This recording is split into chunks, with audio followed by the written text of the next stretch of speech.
నేను ఇరువురు కుటుంబాలు కలిసినటువంటి ఆ యొక్క సన్నివేశాలను ప్రభా నాయన మేము చూసి ప్రభా నీ నామాన్ని మహింపొచ్చినట్లుగా కృప చూపమని కోరుతూ ఉన్నాం.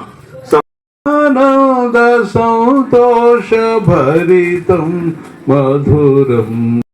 దేవుని యొక్క వాక్యాన్ని చదవాలని కోరుతూ ఉన్నాం. ఆదికాండము 2వ అధ్యాయము 18వ వచనం నుంచి 24వ వచనం వరకు వారు చదివి వినిపిస్తారు. దేవుని వాక్యాన్ని చదువుకుందాం. ఆదికాండం 2వ అధ్యాయము 18 నుంచి 24 వచనాలు చదువుకుందాం. మరియు దేవుడైన యెహోవా, నరుడు ఒంటరిగా ఉండుట మంచిది కాదు, వానికి సాటి అయిన సహాయము వాని కొరకు చేయుదుననుకొనెను. బేయర్ లహైరోయి మార్గమున వచ్చి దక్షిణ దేశమందు కాపురముండెను. సాయంకాలమున ఇస్సాకు పొలములో ధ్యానింప బయలువెళ్లి కన్నులెత్తి చూచినప్పుడు ఒంటెలు వచ్చుచుండెను. రెబ్కా కన్నులెత్తి ఇస్సాకును చూచి ఒంటె మీద నుండి దిగి మనలను ఎదుర్కొనుటకు పొలంలో నడుచున్న ఆ మనుషుడెవరని దాసుని అడుగగా ఇతడు నా యజమానుడని చెప్పాను గనుక ఆమె ముసుగు వేసుకొనెను. అప్పుడు ఆ దాసుడు తాను చేసిన కార్యములన్నీ ఇస్సాకుతో వివరించి చెప్పాను. ఇస్సాకు తల్లి అయిన శారా గుడారములోనికి ఆమెను తీసుకుని పోయాను. అట్లు అతడు రెబ్కాను పరిగ్రహింపగా ఆమె అతనికి భార్య ఆయను. అతడు ఆమెను ప్రేమించాను. వీళ్ళరా, ఈ యొక్క పరిస్థితిని ఈ యొక్క అంటే మనం చదివినటువంటి యొక్క లేఖన భాగాలను మన యొక్క పరిస్థితికి లేదా మన సిచ్యువేషన్ కి మనం దీన్ని అన్వయించుకుంటూ చదువుదాం. చూడండి, 62వ వచనంలో ఇస్సాకు ప్రత్యేకంగా నివసిస్తూ ఉన్నాడు. ఇస్సాకు ఏం చేస్తా ఉన్నాడు? ప్రత్యేకంగా నివసిస్తా ఉన్నాడు. అంతకుముందు తల్లిదండ్రులతోటి కలిసి ఉన్నాడు. అయితే మరి తన భార్య, తన అమ్మగారు అయినటువంటి శారయి, ఆమె చనిపోయింది. చనిపోయిన తర్వాత మరి ఆ యొక్క దుఃఖ నివారణ అనేటువంటిది పొందకుండా ఉన్నాడు అనమాట అప్పుడు. కాబట్టి మరి అబ్రహాం ఏం చేశాడంటే, నువ్వు తన యొక్క పనివాడైనటువంటి ఎలియాజర్ తోటి చెప్పాడు, నువ్వు వెళ్ళి నా కుమారునికి ఒక భార్యని తీసుకుని రా అని చెప్పాడు అనమాట. మరి ఇంతకాలం మరి తన యొక్క భార్యగా రావాల్సినటువంటి స్త్రీ కొరకు తాను కూడా ప్రార్థన చేసుకుని ఉంటాడు. అవునా? ప్రార్థన చేసావా? చూసావా? దేవుడు నీ ప్రార్థన విని నీకు ఒక అందమైన భార్యని ఇవ్వబోతూ ఉన్నాడు. కాబట్టి మరి ఇస్సాకు ప్రత్యేకంగా నివసిస్తున్నాడు. ఆ తర్వాత 63వ వచనంలో మనం ఇస్సాకు పొలములో ధ్యానింప బయలు వెళ్ళి, ఇంకా ఇస్సాకు ఏం చేస్తున్నాడంటే ధ్యానం చేస్తూ ఉన్నాడు. ఏం చేస్తున్నాడు? ధ్యానం చేస్తూ ఉన్నాడు. మరి మన విక్రాంతి కూడా మరి యేసు ప్రభువుని నమ్ముకున్నాడని బాధని మరి నాకు ముందుగానే విషయమో తెలియపరచబడింది. మరి మా జాస్మిన్ కూడా తక్కువేం కాదు. మా జాస్మిన్ కూడా చక్కగా దేవుని పనులన్నీ చేస్తుంది, చక్కగా పాటలు పాడుతుంది, చాలా బాగా సేవ పరిచర్యలో బాగా పనిచేస్తుంది. కాబట్టి ఎంతో అనుకోగలిగినటువంటి పాప. కాబట్టి మరి ఇది దేవుడు చేసినటువంటి కార్యమే అని చెప్పడానికి ఎన్నో రకాలైనటువంటి ఉద్దేశాలు. సాయంకాలమున పొలములో ధ్యానింప బయలు వెళ్ళి, కాబట్టి తనకు రాబోయేటువంటి భార్య నిమిత్తము జరుగుతాయి. దేవుని యొక్క కార్యాలు దేవుని యొక్క వాక్యం ద్వారా, ప్రార్థన ద్వారా, మరి ఆ విషయాల ద్వారానే కార్యక్రమాలు అనేటువంటి అన్ని కూడా ముందుకు జరుగుతాయి. కాబట్టి ఇక్కడ మరి తనకు భారీగా రావాల్సినటువంటి రిబ్కా కొరకు ఏం చేస్తున్నాడంటే ధ్యానం చేస్తున్నటువంటి వానిగా కనిపిస్తూ ఉన్నాడు. ఇక మనం 63వ వచనం చూసినప్పుడు, సాయంకాలమున ఇస్సాకు పొలములో ధ్యానింప బయలు వెళ్ళి కన్నులెత్తి చూచిన, అది ఏ రోజు చెప్పండి? ఈ రోజే. కాబట్టి మనము గమనించినట్లుగానే విక్రాంత్ వాళ్ళ బంధువులందరూ కారుల్లో, ఆటోల్లో తర్వాత ఆ విధంగా వచ్చారనమాట. సో ఆ విధంగా వచ్చినప్పుడు రిబ్కా మరి చూస్తూ ఉంది. రిబ్కా అంటే ఇక్కడ ఎవరు చెప్పండి? మన సబ్జెక్ట్ లో రిబ్కా అంటే ఎవరు? రిబ్కా కన్నులెత్తి ఇస్సాకుని చూసింది అనమాట. కాబట్టి రిబ్కా ఇప్పుడు ఏం చేసింది? కన్నులెత్తి ఇస్సాకుని చూసింది. అదే విధంగా మరి ఇంటికి వచ్చినటువంటి విక్రాంత్ని కూడా మరి జాస్మిన్ పైకెత్తి చూసింది అనమాట. చూసావు కదా జాస్మిన్ ఇందాక లోపలికి రాగానే అంటే పైకి లేచి బాగున్నామని అనుకుంటా కొద్దిగా నవ్వుకుంటా లోపలికి వెళ్ళింది. సో ఆ విధంగా వాక్యంలో మనం చూసినటువంటి విధంగా మనకి ఇక్కడ కనిపిస్తా ఉంది. తర్వాత 65వ వచనంలో మనలను ఎదుర్కొనేటకు పొలంలో నడుచున్న ఆ మనుషుడెవరని దాసుని అడుగగా ఇతడు నా యజమానుడని. ఎవరు? నా యజమానుడు అని చెప్పు. కాబట్టి యజమానుడు నా యజమానుడని ఎలియాజరు చెప్పాడు.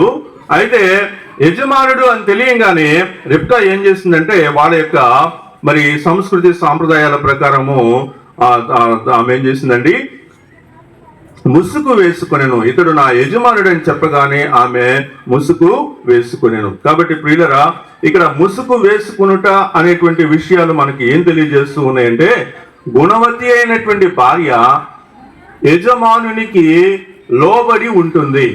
అదేనా, గుణవతి అయినటువంటి భార్య తన యొక్క యజమానుని ఏం చేస్తుంది, గౌరవిస్తుంది.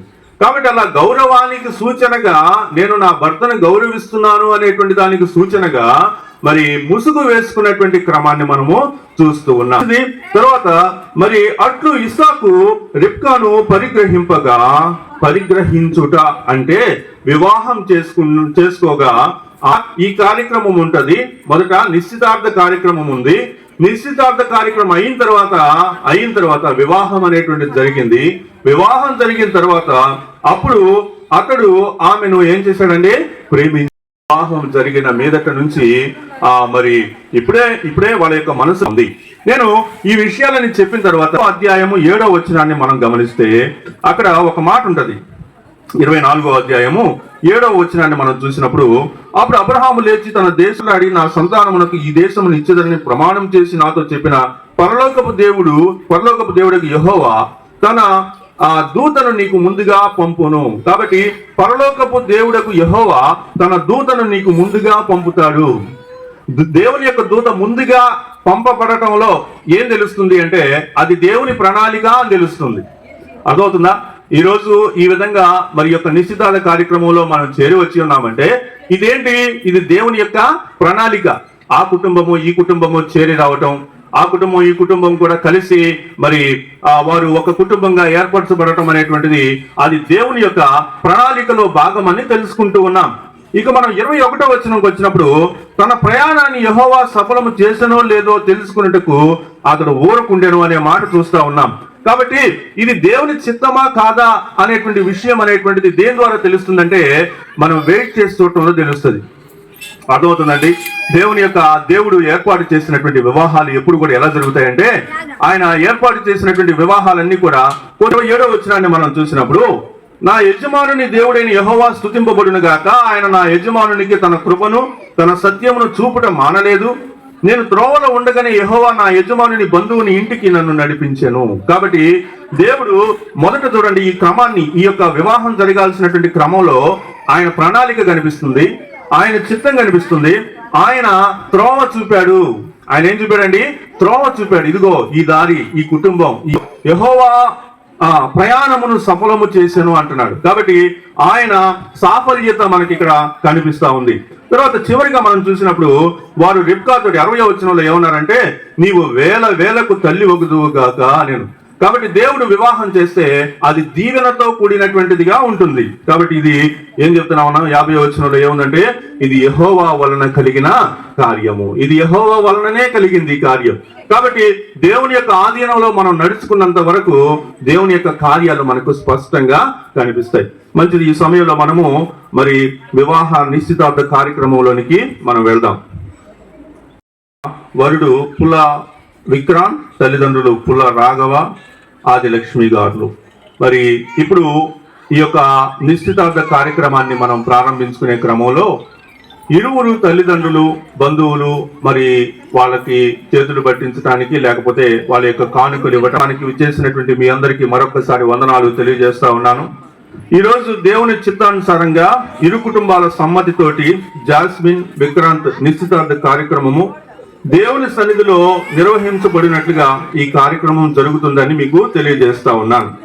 ప్రియులారా, మరి ఈ యొక్క కార్యక్రమంలో మొదటిగా మా కుమార్తె జాస్మిన్ గారితో వివాహ నిశ్చయం చేసుకున్నట్లు మీ సమ్మతిని అంగీకరిస్తున్నారా?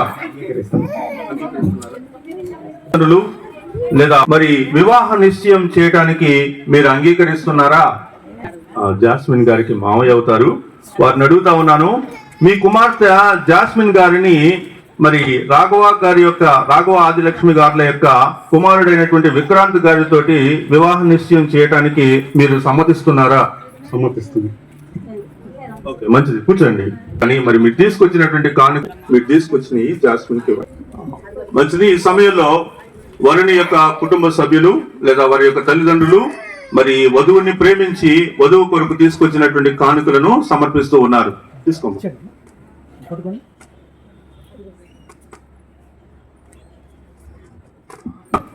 కొద్ది ముందు రాండి విక్రాంత్ గారు, కొద్దిగా ముందుకు రండి. ఓకే.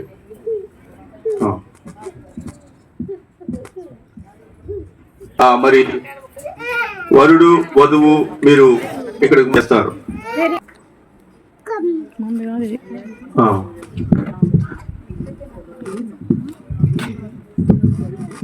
మహాపరిశుద్ధ ప్రేమగల తండ్రి, నమ్మకమైన ప్రభా యేసయ్య, ఈ సాయంకాలం మందు తండ్రి నాయన ప్రభా భాగ్యలక్ష్మి ఆంటీని, రమేష్ అంకుల్ని మీరు ప్రేమించి ఇచ్చిన మూడో కుమార్తె జాస్మిన్ యొక్క ఎంగేజ్మెంట్ లో ప్రభా నాయన ఇంతవరకు మీరు తోడుగా ఉన్నారు. జాస్మిన్ ని అదేవిధంగా ప్రభా నాయన ఇరువురిని మీరు జతపరుస్తున్నారు. అందుని బట్టి వందనాలు. ఏక వివాహ నిశ్చితార్థ కార్యక్రమం అంతట్లో మీరు తోడుగా ఉన్నారు. ఇరు కుటుంబాలను మీరు తండ్రి నాయన ప్రభా నాయన జతపరిచినందుకు వందనాలు, స్తోత్రాలు.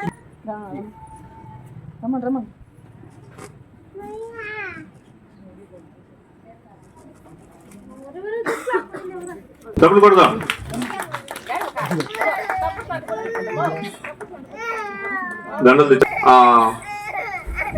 దండలు వేసేటువంటి సమయం వచ్చింది. మరి ఇద్దరు దండలు తీసుకోండి. ఓకే, మంచిది. ఈ సమయంలో ఒకరినొకరు దండలు వేసుకొని మరి డబ్బులు కొట్టండి.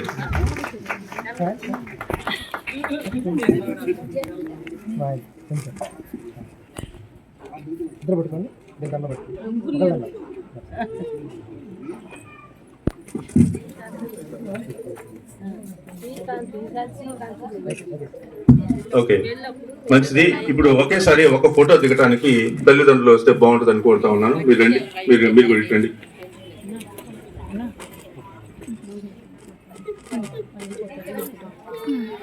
ఒక్క ఫోటో అంటే క్లోజింగ్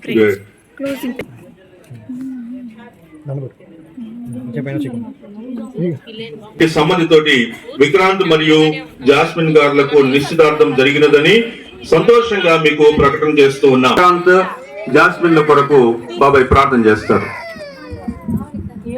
ప్రేమ కలిగిన మా యేసయ్య, మీ పాదములు కొందనాలు, స్తోత్రాలు.